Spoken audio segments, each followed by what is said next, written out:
The robot's glowing green eyes swiveled to stare at the boy. Tisk, tisk, tisk, tisk, Nanny chirped. You are 5 minutes late for family time. So? The boy shrugged. You will make your parents unhappy. No, I won't. I could be an hour late and they wouldn't care. They'd be glad. More time to talk sunspots. Tut, tut. That is no way for a little boy to speak of his parents. It's true, the boy shouted. He stood up so fast the chair tipped over. Spots, spots, spots! He ran out of the cafeteria. The apple lay forgotten on the table. Though every muscle tensed for action, Rat dared not move while Nanny remained. The robot might look dumpy, but its senses were much more like rats. They were better than rats. The glowing green eye surveyed the mess. Tisk, tisk, tisk, Nanny chirped, then whizzed off after the boy.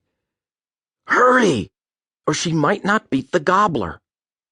But Rat forced herself to stay still a bit longer. Listen. She heard the scritch-rip of the boy's Velcro boots fading as he ran. She heard the whir of Nanny's motor grow faint as it followed the boy. That was all. Rat loved those boots. Everyone on the space station wore them.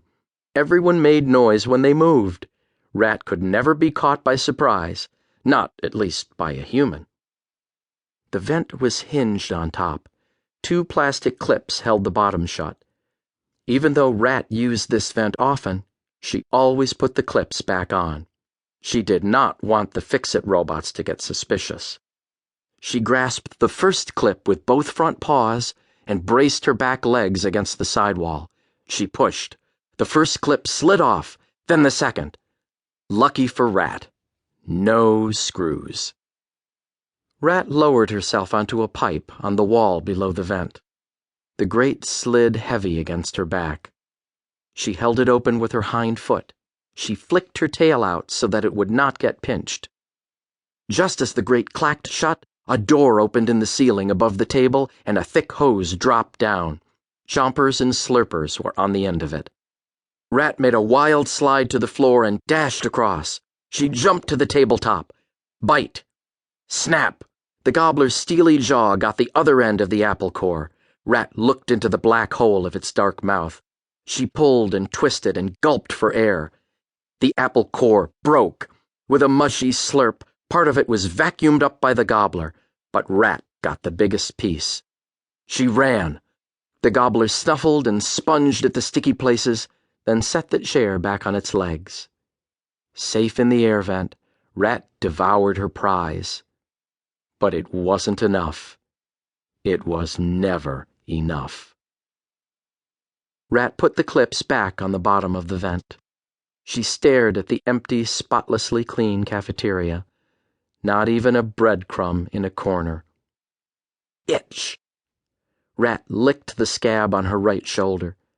She tasted more new skin, less crusty scab. Almost healed. Just before escaping her cage, Rat did that to herself. She chewed through her own skin. She bit out the rice-sized seek chip tracker the scientists put into every lab animal. Wicked scientists. They taught Rat about skyscrapers and security alarms and ventilation systems, how to find computer rooms and vaults and executive boardrooms. But nothing about space stations, nothing about food machines. She was supposed to carry food in a body pack when on missions, along with spy tools and weapons.